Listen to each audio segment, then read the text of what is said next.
একসাথে কত পড়ালেখা, কত স্মৃতি, কত আড্ডা, এত সুন্দর সম্পর্ক ভোলা খুব কষ্ট। তাই আমাদের ভোলা খুব কষ্ট। এবার স্যার বিদায় ভাই বোনদের। বিদায় বেলায় তোমরা ছোট ভাই বোনদের বেদনার্ত হৃদয়ে শ্রদ্ধাঞ্জলি গ্রহণ করো। আদর্শবাহী সাধক, দীর্ঘদিন ধরে এই শিক্ষা যতনে তোমাদের অবস্থানের লক্ষ্য ছিল জ্ঞানের সাধনায় আন্তনিত। অপরিমিত আকাঙ্ক্ষা তোমাদের নিয়ে যাচ্ছে এই শিক্ষা প্রতিষ্ঠানের বাইরে বৃহত্তর জ্ঞান সাধনার পথে।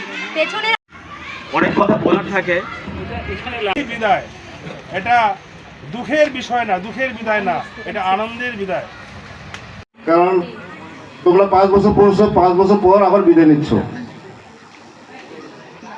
ভালোর জন্য। তোমরা আরো উচ্চ একটা স্তরে, আবার শিক্ষার একটা আরেকটা স্তরে যাচ্ছ, এইটাই আমাদের জন্য ভালো। হিসেবে ছিলে না, আমাদের ক্লাস 6 এ ভর্তি হয়েছে, তোমরা মানে আমাদের সন্তানের মতো ছিল, তাই না?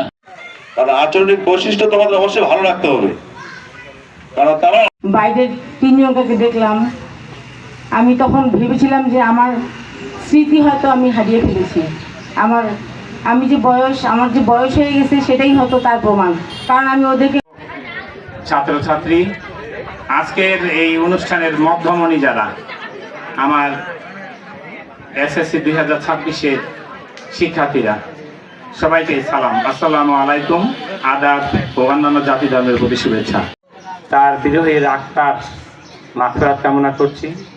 এই প্রতিষ্ঠান থেকে যারা প্রতিষ্ঠা করে গেছেন, যত শিক্ষক শিক্ষার্থী এই পৃথিবী থেকে চলে গেছেন, তাদের সবার আত্মার মাগফিরাত করছি। আল্লাহ যেন তাদেরকে বেহেশত নসিব করেন। তো আজকে